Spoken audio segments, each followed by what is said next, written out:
Nous allons faire comme notre tradition maintenant de bénir le Seigneur pour sa parole. Vous pouvez le dire en hébreu avec moi et ensuite on va le dire en français. Baruch ata Adonai Eloheinu melech haolam asher natan lanu torat emet ve'aye olam natach betochenu. Baruch ata Adonai noten haTorah. Seigneur, nous te louons, toi, le roi de l'univers, qui nous a donné la parole de vérité et a semé parmi nous la vie éternelle. Nous te bénissons, Seigneur, ô toi qui nous donne la joie d'avoir les Écritures.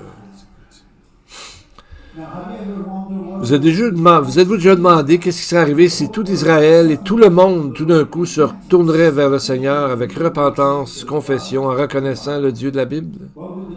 Qu'est-ce que les gens diraient? Qu'est-ce qu'ils feraient? Et qu'est-ce qui arriverait ensuite? Bien, on dirait que c'est une utopie trop parfaite pour être vrai, trop beau pour être vrai, mais c'est arrivé dans l'histoire, avec une nation, Israël, même si ça a duré qu'un bref moment, c'est quand même arrivé. Et le fait que les Écritures l'ont enregistré pour nous, en détail et en longueur, nous rappelle que Dieu peut amener quiconque, n'importe où, n'importe quand, à découvrir ses merveilles dans la Bible. Et comment il est merveilleux. On a vu dans notre étude précédente comment le peuple d'Israël a redécouvert la parole de Dieu, la Torah écrite. Ce n'est pas qu'il l'avait perdu comme tel, mais il l'avait oublié. Comme des gens aujourd'hui qui ils ont une Bible, mais elle demeure fermée et c'est la poussière qui s'accumule dessus.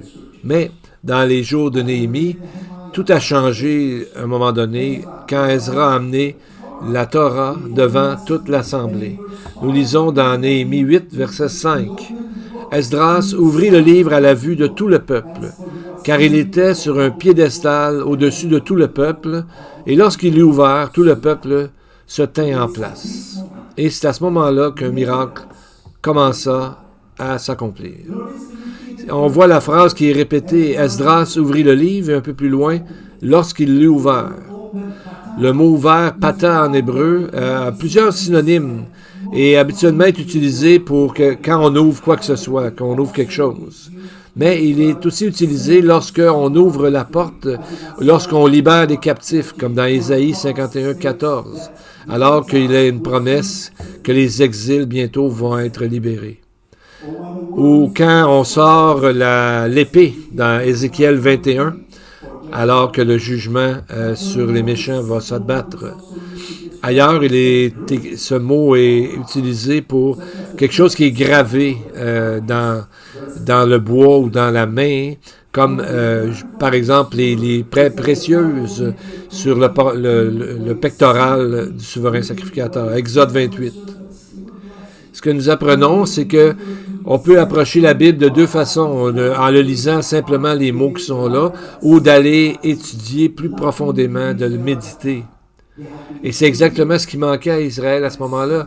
Il connaissait la base de l'Écriture elle-même, mais il n'avait pas approfondi. Il ne savait pas vraiment la beauté et la puissance de ce message.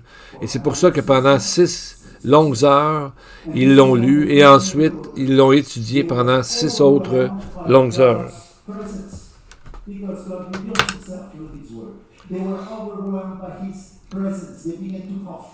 Ce qu'on se rend compte, c'est que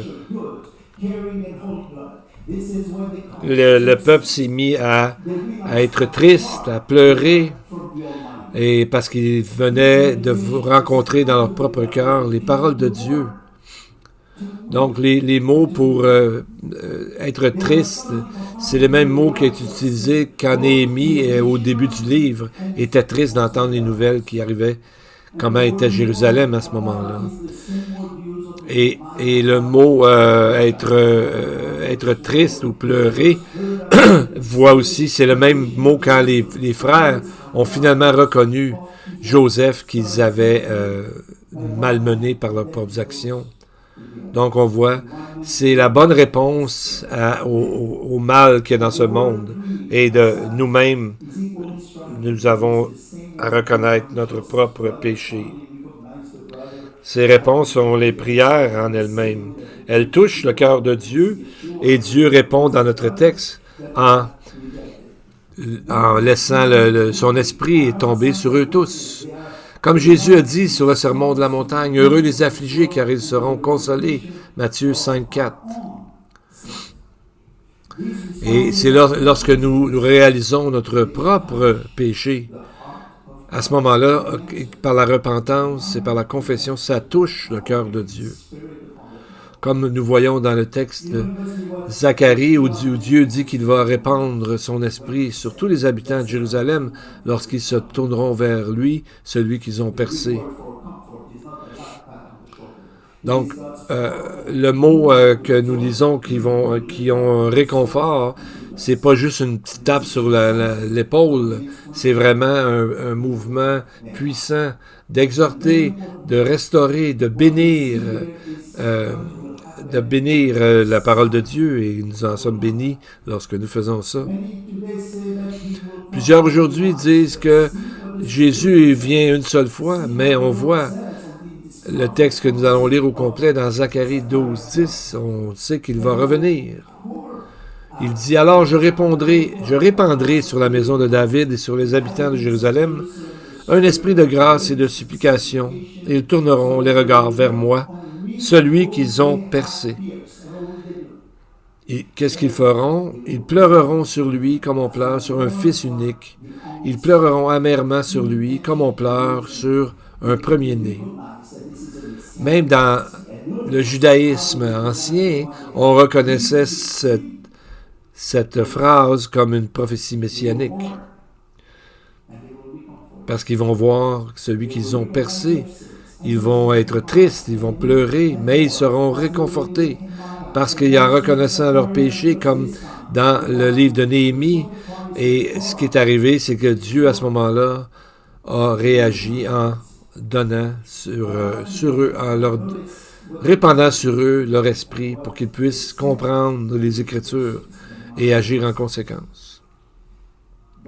Et on voit ce qui a été dit par ce que le peuple fait. Néhémie 8.6. Esdras bénit l'Éternel, le grand Dieu, et tout le peuple répondit en levant les mains. Amen, Amen. Ils s'inclinèrent et se prosternèrent devant l'Éternel, le visage contre terre.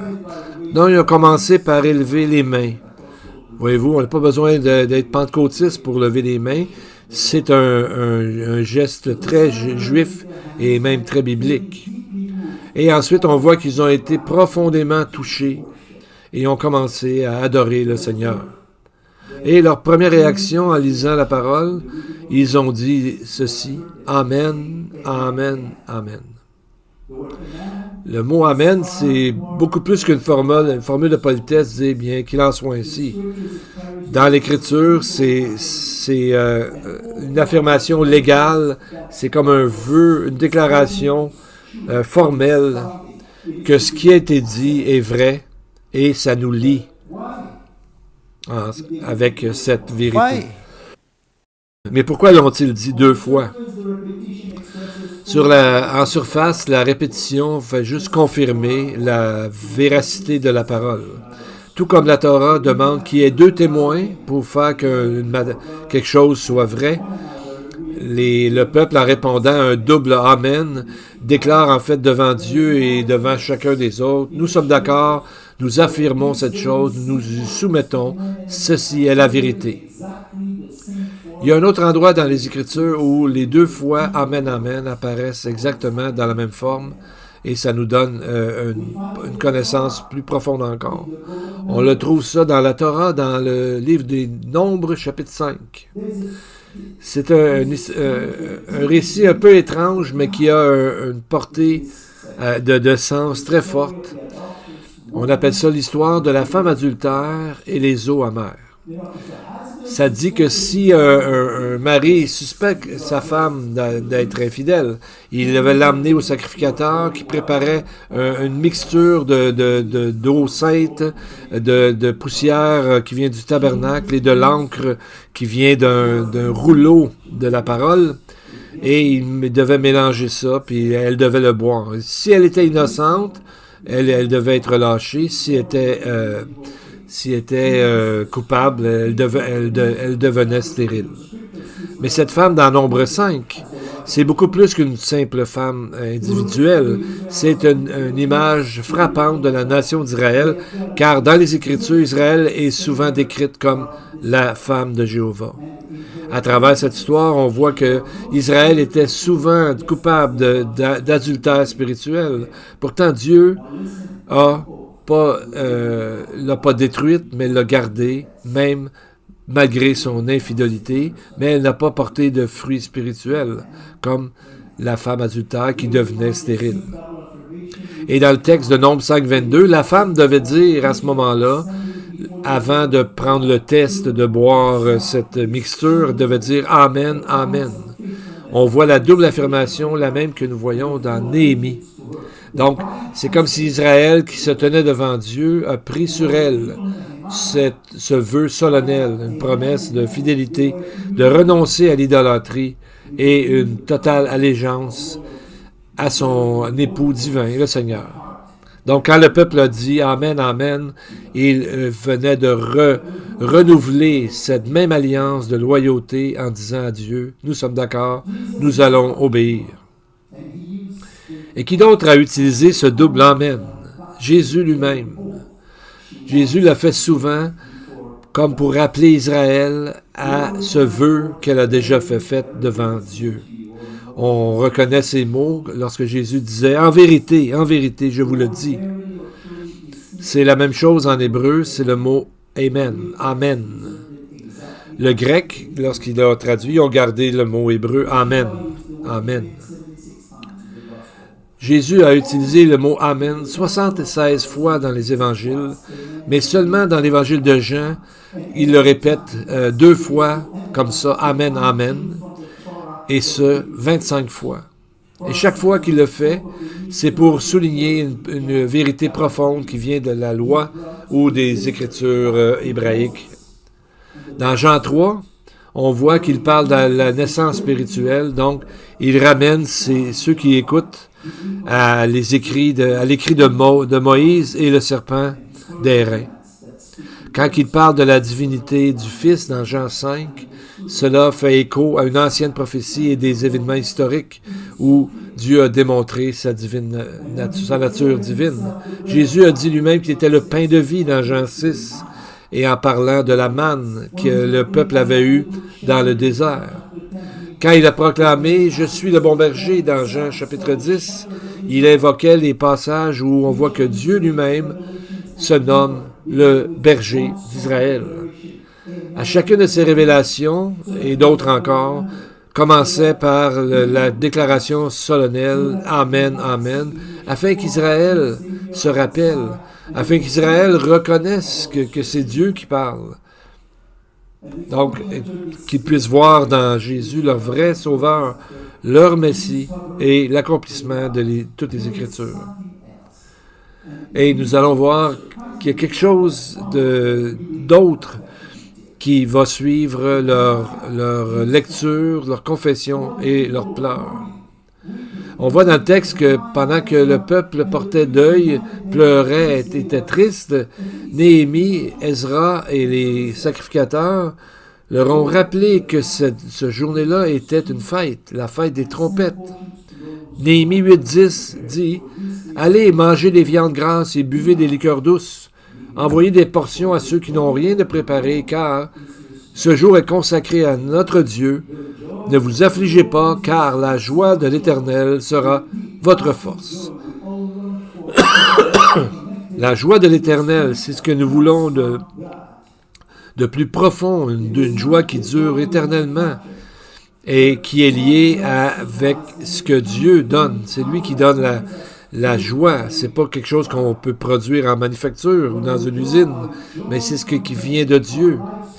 Donc, quand nous trouvons notre joie dans sa parole, que nous trouvons notre joie en lui, c'est là que notre vie trouve une stabilité et le courage que rien dans ce monde ne peut vraiment déranger grandement. Dans 1 Chronique 16, 27, alors que David a ramené l'arche de l'Alliance à Jérusalem, il a déclaré ceci: « La majesté et la splendeur sont devant sa face, La force et la joie sont dans sa demeure. Donc David, comme Néhémie, a fait le lien entre la présence de Dieu et la joie de Dieu et la force que Dieu nous donne. Et le mot en hébreu « joie » montre aussi un autre sens. En hébreu, le terme « édoi » qui on voit seulement ici et avec David, seulement ici, vient de la racine « hada » qui veut dire qu'il y a deux sens. C'est traduit souvent par le mot « joie ». Les rabbins ont conclu que c'était pour ça que les prophètes étaient si souvent s'accompagnaient d'un instrument et chantaient parce qu'il y avait de la joie. Comme par exemple Saül a rencontré une compagnie de prophètes avec tambourine, flûte et des harpes dans 1 Samuel 10. Et ils ont prophétisé alors qu'ils étaient en train de jouer. Même chose est arrivée avec Élisée qui a demandé un musicien afin qu'il puisse prophétiser. 2 Rois 3. Et David lui-même, nous savons qu'il a chanté plusieurs des prophéties dans les psaumes, en incluant des grandes révélations messianiques, par exemple sur la crucifixion dans le psaume 22. Un autre sens de ce mot veut dire quelque chose de pointu, de rapide ou de très intelligent. L'idée est derrière le proverbe 27-17. Comme le fer aiguise le fer, ainsi un homme aiguise ou perfectionne un autre homme. Souvent, il y a le mot colère dans ce verset-là, mais on ne sait pas d'où ça vient, parce que l'hébreu ne parle pas d'une colère, mais plutôt que, comme le fer aiguise le fer, un homme perfectionne un autre homme. Donc, en s'alliant ensemble dans une amitié, si on veut, pour suivre le Seigneur en même temps, ensemble. Donc, on voit ce qui est arrivé. La joie a été très grande au moment où le peuple s'est tourné vers Dieu après avoir compris ce que la parole annonçait. Et nous allons voir un texte qui semble une contradiction dans Néhémie 8-17. Il dit que toute l'assemblée de ceux qui étaient revenus de la captivité ont fait des tentes et ont habité sous ces tentes. Depuis le temps de Josué, fils de Nun, jusqu'à ce jour, les enfants d'Israël n'avaient rien fait de pareil. On dirait que le peuple juif n'avait jamais célébré la fête des tabernacles entre le temps de Josué et Néhémie. Mais Salomon le fait dans 1 Roi chapitre 8, et sûrement David aussi l'avait fait, c'était la loi. Alors, qu'est-ce que les Écritures veulent dire? Qu'ils n'avaient rien fait depuis le temps de Josué jusqu'à maintenant. Mais ça nous montre que il y a quand même, malgré ces deux événements sont séparés par plus de 900 ans, c'est que c'est comme quand Josué a amené le peuple juif dans le pays après l'Exode, Néhémie et Esdras ont ramené le peuple après la captivité vers le Seigneur. C'était comme un deuxième exode, si on veut. Donc, le fait d'élever la parole de Dieu et de la lecture publique des Écritures a amené les gens à se retourner vers le Dieu. Donc, on voit, quand Josué s'apprête à entrer dans le pays, qu'est-ce que le Seigneur lui dit? Il lui dit que ce livre de la loi ne s'éloigne pas de ta bouche. Et Josué 8,35 nous dit « Il n'y eut rien de tout ce que Moïse avait prescrit que Josué ne lise en présence de toute l'assemblée d'Israël. » Donc, dans les deux époques, Josué et Néhémie commencent avec l'alliance, le renouveau de l'alliance qui a été amené par la lecture publique des Écritures devant les gens.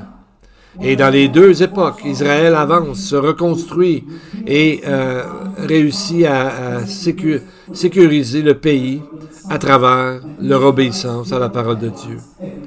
Donc, ça nous montre qu'il y a un sens qui est encore là pour nous aujourd'hui.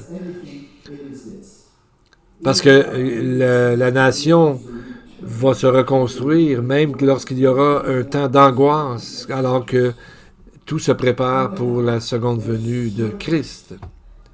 Donc, le plus grand besoin d'Israël aujourd'hui et de nous tous, c'est de retourner à la parole écrite de Dieu.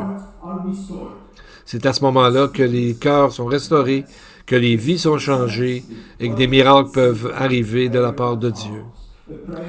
Donc, si Israël priait ça aujourd'hui, eh bien, il y aurait des miracles, bien sûr, qui se passeraient à travers le pays et à travers le monde entier aussi. Donc, c'est à ce moment-là que nous entrons dans une des plus grandes prières, si on veut, dans la Bible. C'est lorsqu'ils ont lu la Bible et ont déversé leur cœur devant Dieu, alors qu'ils ont passé beaucoup de temps à lire la parole et à étudier la parole. Donc, c'est la prière qui a sauvé Israël. Et c'est la prière qui peut vous sauver si vous ne connaissez pas Jésus aujourd'hui. Donc, on voit que c'est en ouvrant la Bible qu'ils ont pu voir cela. On lut dans le livre de la loi de Dieu chaque jour, depuis le premier jour jusqu'au dernier. On célébra pendant 7 jours et il y eut une assemblée solennelle le 8e jour, comme cela est ordonné. Néhémie 8, 18. Bien. Au début, ils ont lu la parole 6 heures sans arrêt, du lever du soleil jusqu'au milieu du jour. 8, verset 3. Ensuite, ils sont revenus et ont entendu la parole de Dieu un autre 6 heures. Ils sont restés un autre 6 heures pour entendre les explications. 8, 13. Et ils ont tellement aimé ça que pendant la fête de Sukkot, ils ont lu la Torah, comme nous lisons un peu plus loin dans Néhémie 9, 3, pendant un quart de la journée, et pendant un autre quart, ils confessèrent leurs péchés et se prosternèrent. Donc, pendant 6 jours, ils ont lu, et 6 jours, ils ont étudié, et ils ont fait ça chaque jour pendant les 7 jours de la fête de Sukkot, 8-18. Si Israël, au temps de Néhémie, pouvait passer plusieurs heures sous le soleil très fort, jour après jour, en se réjouissant de la parole de Dieu, combien nous devrions faire sûrement la même chose aujourd'hui. Et c'est ce qui changera notre vie. Et qu'est-ce qui est arrivé alors qu'ils ont prié? Comment ont-ils prié? Quelles attitudes de cœur avaient-ils? Néhémie 9, versets 1 et 2. Le 24e jour du même mois, les enfants d'Israël s'assemblèrent, revêtus de sacs et couverts de poussière, pour la célébration d'un jeûne. Ceux qui étaient de la race d'Israël, s'étant séparés de tous les étrangers, se présentèrent et confessèrent leurs péchés et les iniquités de leurs pères. Au verset 2, on voit que la vraie repentance requiert un changement dans ce que les gens aiment, ce que les gens veulent faire. Ça demande une séparation. Le mot pour repentance en hébreu, c'est teshuva, qui vient du mot chouv, qui veut dire de retourner dans le bon chemin, de demander à Dieu de nous restaurer. C'est ce qu'ils ont fait. On voit que leur désir et leur conviction et leur désir de sanctification ont commencé. Ils ont commencé à se distancer de tous les étrangers. Ça veut dire qu'ils se sont éloignés de toutes les mauvaises influences qui les éloignaient de Dieu. Et dans cette situation particulière, plusieurs avaient déjà marié des femmes étrangères qui ne suivaient pas le Dieu d'Israël, et cela corrompait le peuple. Donc, ces relations ne s'étaient pas terminées, parce qu'ils continuaient à être avec eux, mais à cause de leur nouvelle loyauté spirituelle, ils ont dû se commettre envers Dieu, et à ce moment-là, ils ont agi en conséquence. Donc, si on regarde ça aujourd'hui, c'est que nous-mêmes, nous devons nous éloigner de tout ce qui nous éloigne de Dieu. Pour donner une image, j'ai lu une histoire d'un adolescent qui tout à coup lisait les Écritures et est devenu convaincu de quelque chose. Et puis, il est allé voir son pasteur, mais le pasteur lui a demandé qu'est-ce qui est arrivé. Le garçon a hésité, mais il a dit, il a montré un livre. Il dit c'est un livre qui était dû d'être retourné à la librairie depuis 2 ans. Il l'avait gardé, même si c'était pas à lui. Puis à chaque fois qu'il le voyait, il se sentait un peu coupable. Il dit au pasteur, j'ai prié plusieurs fois en demandant à Dieu de me pardonner, de le garder. Mais chaque fois que je prie, je sens toujours que quelque chose ne va pas. Le pasteur sourit gentiment, il a dit, mais peut-être que ta confession ne fonctionne pas parce que tu tiens encore le livre dans ta main. Le garçon a dit, oui, c'est vrai. Il demandait à Dieu de lui pardonner un péché qu'il gardait encore activement. Alors, le lendemain, il est allé à la librairie, il a expliqué ce qu'il avait fait et il a offert de payer les frais. Mais la personne à la librairie était tellement surprise qu'elle a laissé passer sans lui faire payer des frais. Le garçon est sorti, il se sentait enfin libre, pas parce qu'il n'y avait pas eu à payer l'amende, mais parce qu'il n'avait plus cette culpabilité chaque jour qui lui pesait. La même chose dans Néhémie 9. Ils n'ont pas seulement confessé, ils se sont séparés du péché. Ils ont renouvelé leur obéissance et ils ont corrigé ce qui n'allait pas, ce qui était mal. Ils n'ont pas essayé de confesser tout en gardant les idoles dans leur bagage. Alors, si vous voulez, nous allons prier pour faire ce même genre de confession devant Dieu. Voici ce que Néhémie 9, 5 nous dit. Que l'on bénisse ton nom glorieux qui est au-dessus de toute bénédiction et de toute louange. C'est toi, Éternel, toi seul, qui as fait les cieux des cieux et toute leur armée, la terre et tout ce qui est sur elle, les mers et tout ce qu'elle renferme. Tu donnes la vie à toutes choses, et l'armée des cieux se prosterne devant toi. Vous ne trouvez pas que ça ressemble à la prière que le Seigneur nous a enseignée quand Jésus a dit « Voici donc comment vous devez prier, Notre Père qui es aux cieux, que ton nom soit sanctifié. » Matthieu 6, 9. C'est une façon très juive de prier, et c'est ce qu'ils faisaient, ce qu'ils ont fait à ce moment-là. Au verset 6, le peuple a proclamé que Dieu est un Dieu exclusif, ce qui est une vérité centrale. Ils ont dit, toi seul, tu es l'Éternel. Il n'y a pas d'autre source de vie, pas d'autre créateur, pas d'autre personne qui nous rachète. La même chose lorsque nous prions, que ton règne vienne, que ta volonté soit faite sur la terre comme au ciel. Matthieu 6, 10.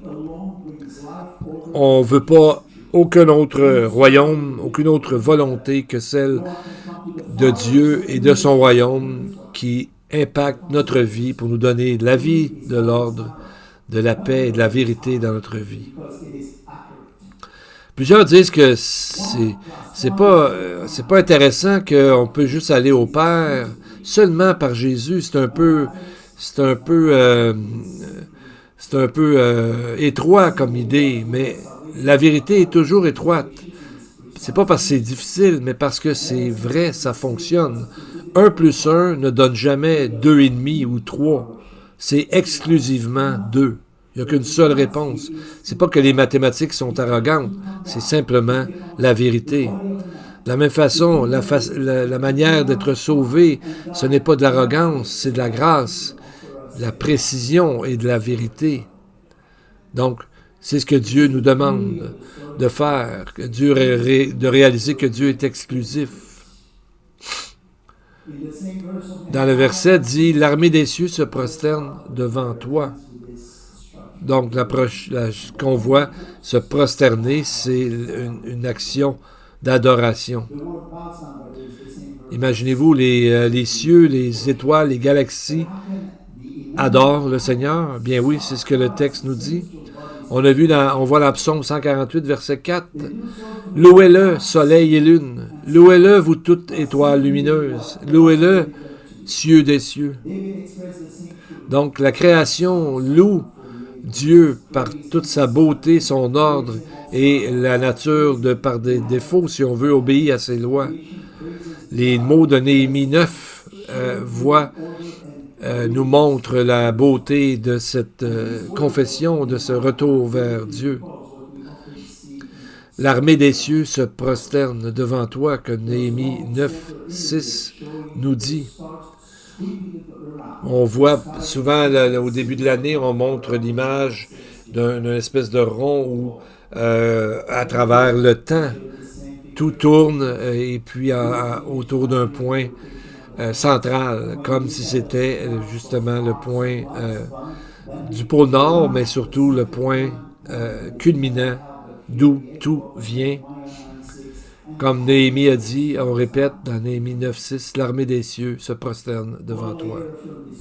Paul a dit, a renforcé cette vérité dans Romains 1.20, il a dit, en effet, les perfections invisibles de Dieu, sa puissance éternelle et sa divinité se voient comme à l'œil depuis la création du monde. Quand on les considère dans ses ouvrages, ils sont donc inexcusables. Ce qu'on voit ici dans le texte, c'est que ceux qui nient l'existence de Dieu n'ont pas de preuve de ça. C'est qu'ils ont quitté la connaissance interne profonde qu'ils ont jusqu'à nier l'existence de Dieu.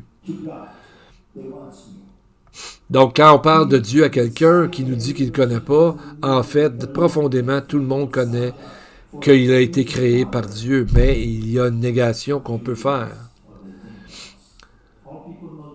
Tous les gens connaissent le fait que Dieu existe. Au plus profond d'eux-mêmes, chacun sait ça. Pour conclure, on va regarder ce qui s'est passé cette semaine à Hong Kong. Nos cœurs et nos prières sont vraiment vers ces gens-là qui ont été affectés grandement. Plusieurs ont vu les images de ces gratte-ciels qui étaient en flammes, qui ont été devenus comme des squelettes d'acier, que les gens sont morts. Ce matin, on disait qu'il y avait 128 personnes qui ont perdu la vie. 150 demeurent encore disparus. Et des milliers de résidents qui ont vécu dans ces maisons, maintenant se retrouvent à la rue. Et tous leurs souvenirs ont été détruits. Qu'est-ce qui est arrivé exactement? Comment un feu peut-il s'étendre avec tant de force et de rapidité? Bien que les rapports nous montrent qu'ils avaient des matériaux qui n'étaient vraiment pas bons pour faire de tels gratte-ciels, qu'il y avait du bambou, il y avait des échafauds en bambou, des choses très, très flammables qui ont contribué à ce que le feu vienne très rapidement et détruise tout. Ils ont dit même que les alarmes feu avaient été fermées durant que les gens étaient en train de rénover parce que les travailleurs de la construction entendaient souvent ces sonneries-là, donc ils avaient décidé de les fermer. Et on se demande même dans quel genre de matériel qui était fait. Donc, le problème était que ces constructions étaient faites de matériaux très pauvres et trop inflammables. De la même façon, les églises aujourd'hui et les croyants font face aux mêmes dangers dans notre vie. Non pas des flammes physiques nécessairement, mais des flammes spirituelles. Paul en a parlé lorsqu'il a averti l'Église de Corinthe, par exemple, de la façon que nous construisons notre vie chrétienne. Il a dit, mais que chacune prenne garde à la manière dont il bâtit, car personne ne peut poser un autre fondement que celui qui a été posé, à savoir Jésus-Christ. 1 Corinthiens 3.10. Et il ajoute, si quelqu'un bâtit sur ce fondement avec du bois, du foin, du chaume, elle se révélera dans le feu. Des pauvres matériaux vont faire des structures pauvres, pas solides. Une vie bâtie sur des opinions, des émotions, des traditions ou des pressions culturelles ne durera pas au moment de l'épreuve, au moment où nous serons jugés comme croyants de ce que nous avons fait de notre vie. Seulement une vie qui est bâtie sur la parole de Dieu pourra passer à travers avec des fruits qui vont glorifier Dieu. Donc, comme Israël dans Néhémie 8 et 9 a été reconstruite est remise à la vie par la confession et la repentance. Faisons la même chose dans nos vies. Aujourd'hui, je vais prier pour la prière du salut. Si vous ne connaissez pas Jésus personnellement et que vous sentez qu'aujourd'hui, il vous appelle maintenant, il y a une façon. C'est ce que dit la Bible dans Romains 19. Si tu confesses de ta bouche le Seigneur Jésus, et si tu crois dans ton cœur que Jésus l'a ressuscité des morts, tu seras sauvé. Si tu sens son appel et l'amour de l'Esprit Saint te toucher à l'intérieur de ton cœur, c'est le moment, où que tu sois, qui que tu sois ou que tu aies fait, de répéter cette prière à haute voix ou intérieurement. Si vous voulez, vous pouvez vous lever ou lever votre main pour marquer ce moment, c'est votre choix, mais vous pouvez le faire et répéter après moi. Jésus, aujourd'hui, je reconnais que je suis un pécheur. Je reconnais que tu es venu payer pour mes péchés.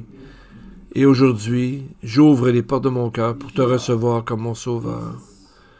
Je te dis aujourd'hui, Seigneur, je reconnais que je suis un pécheur, j'ai besoin de toi comme sauveur. Merci, Père Céleste, d'avoir envoyé ton Fils. Au nom de Jésus, je prie.